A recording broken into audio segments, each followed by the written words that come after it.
back. Beavers have quickly become my new obsession thanks to the new Pixar movie, Disney Pixar movie Hoppers. And our next guest helped make sure that the filmmakers got it right when it comes to beavers. Dr. Emily Fairfax is a beaver expert and served as a consultant on Hoppers. And she's here today to help us celebrate Beaver Day. Audience, give it up for Dr. Emily, everybody. You're my new best friend.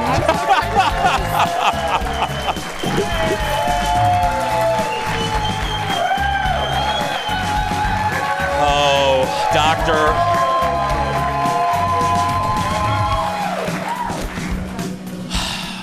Doctor, as they say in Wicked, you've changed me for good. Thank you, Aaron, for laughing at the Broadway reference. I am not kidding. Ask anybody who knows me. So, audience, what happened was, Dr. Emily was part of the schedule for this junket. And my friend Emily at Disney was like, okay, you have the interviews, and then there's a bonus class. And they're like, Jason, if you have to go, you don't have to. And I'm like, oh, no, I'm going to Beaver class. I'm going to Beaver class.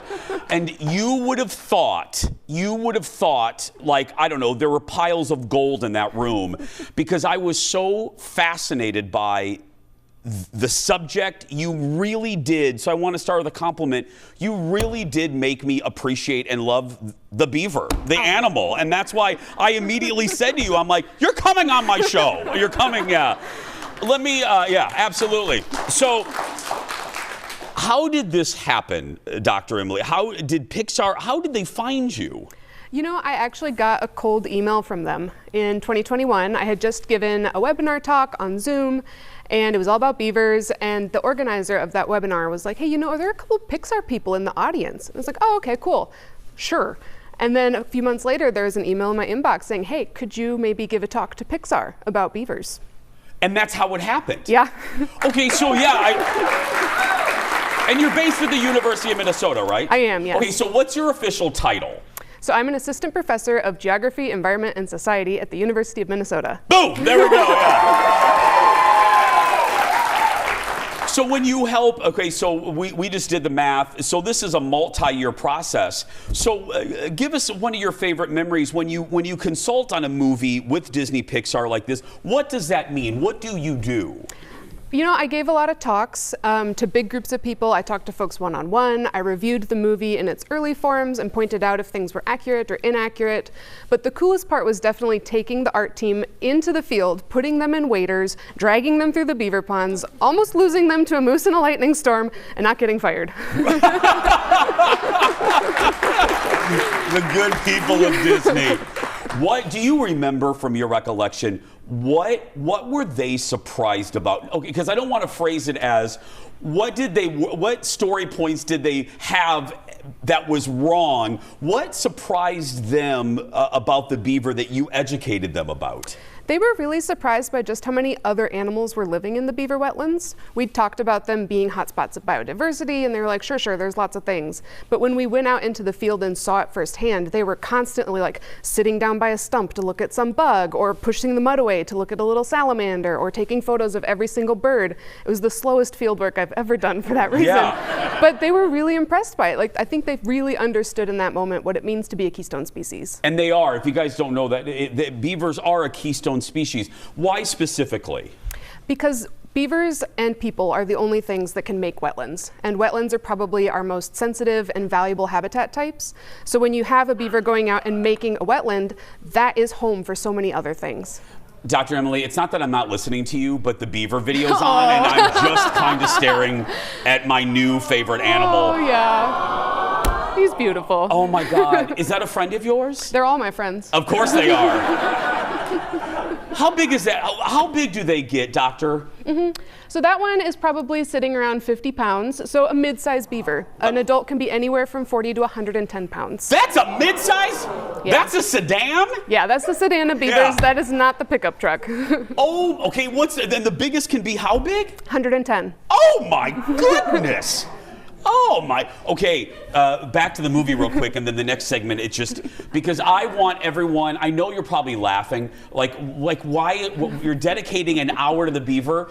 I want you to walk away from, all jokes aside, you can't tell when I'm not being a smart aleck.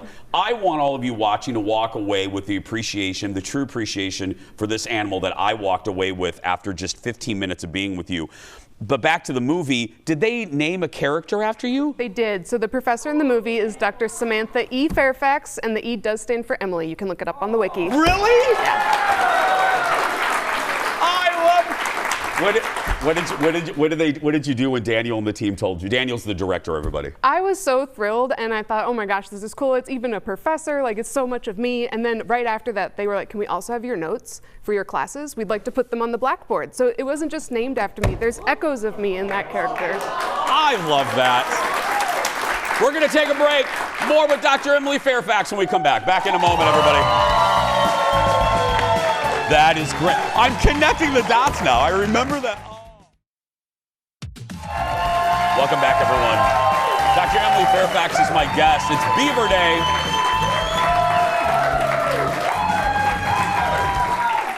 Let me ask you, I'm just going to get right to it because there's so much I want to cover. What is the thing that people get wrong about beavers? People think that beavers I know, a question I've never asked in 30 years in television, yeah. People think they eat fish. It is the most common myth about beavers, and they absolutely do not eat fish. They don't? Nope. I thought they did. Nope, totally vegetarian. They eat bark, pondweeds, reeds, grasses, but no fish. They're herbivores. Oh my goodness. Okay, another one. I know. Yay to the herbivores. Well, what's another thing that people get completely wrong about beavers? Sometimes people think that beavers destroy ecosystems because it's a big change when they move in. So they'll see a normal stream that they're familiar with, and then overnight it's something different. And they're like, oh no, the beaver hurt it. And they don't realize that the beaver actually restored it. You just don't remember what it used to look like. That leads me, thank you for saying that. And we didn't know this. You led me perfectly to a moment, audience, in Dr. Emily's class that stopped me in my tracks. We have a little video. Can you describe their effect when it comes to wildfires? We're going to roll the video. What are we looking at here? So we're looking at a string of beaver ponds in the middle of a forest that experienced a megafire, a huge destructive wildfire. And those beaver ponds are the only thing that stay green and healthy. That's where the animals go to hide. That's where the plants stay alive. And that's all thanks to the beavers. It is more fireproof than any other thing we see in the landscape. Audience, isn't that incredible? But why? And you explained it. Can you explain the saturation? I'm going to shut my mouth. You go ahead, explain it. Yeah, so the idea of beavers fighting fires doesn't necessarily make sense right away. But what they do is they slow down water anytime you have a wet period. So if there's a lot of rain, a lot of snow melt, they're going to slow it down and let it sink back into the soil. So the earth fills up like this huge sponge. Plants never feel drought stress because they can always drink underground water. And then when a fire comes, it's just too wet to burn. Like if I asked you to start a campfire, you wouldn't go get me a bunch of green leaves and wet sticks. That's what the beaver ponds are, green leaves and wet sticks. And it also, I was fascinated by, it helps to filter the water, right? Because all that stuff falls to the ground. Yep. And then the animals have fresh water on top. I'm not describing that in a scientific way, but I'm right? Yes, the ash, all the sediment, all the debris, the pollution, it settles out and gets buried so that the water is cooler and cleaner and healthier for everyone. What do you say to detractors? Because in your presentation that, again, we can't show you. That was, you have to be a Disney friend to see her presentation. But I know, but we're basically recreating it here. In the presentation, you did hit on, there are people that do not love beavers. There are a lot of YouTube videos of people going out there and blowing up dams. What do you say to those people who say they're just a nuisance? I would say just give the beavers a chance. Give them a year. We already know that if we want to, we can kill the beavers and remove the dams. But if you just give it a year, see what changes. See if the birds come back, see if the fishing is better, see if it's a nicer place for you to visit, see if your water's cleaner. But just give them a chance. Don't react out of fear or concern that something might go wrong. You said a year. Is that, are you saying that on purpose, or is it usually you can start, is it because based on research, obviously everything you say is based on research, but is it after a year you can start to see the benefits? You see the benefits in day one, but they become more and more pronounced as the year goes on. And then you'll have seen all the seasons, because some things like the beaver wetlands during summer, some like them during fall, some like them during winter. And you get to see that full cycle of just how important this is every single day of the year. And talk to the folks, and you work with with, I call them detractors. You work with detractors to show them there's another way other than killing them, blowing up their dam.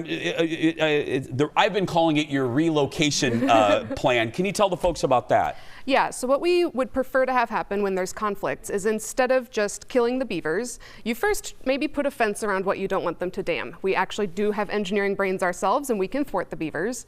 And then if that doesn't work, move them, relocate them. You don't have to just kill them in place. There are plenty of forests and wetlands and public lands that still need beavers. How can you kill them? Look how cute they are. Okay, now while this video's up, another thing, girl, she's itchy. Anyway,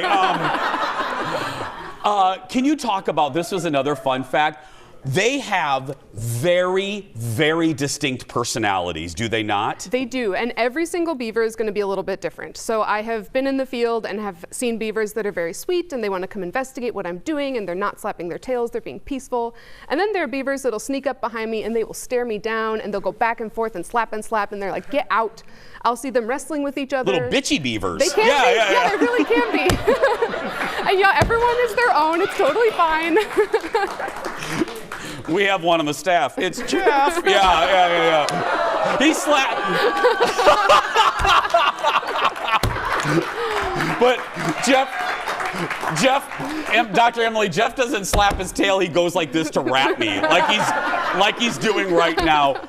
No, sincerely, from the bottom of my heart, you made me appreciate this animal, and I thank you for coming on the show. And hopefully, if 10 people appreciate them more now, we did some good. So thank you for coming. I mean that. Thank you so much. Dr. Emily, everybody, go see Hoppers at a theater near you on Friday. We'll be right back in a moment. That was great. Oh, that was so good.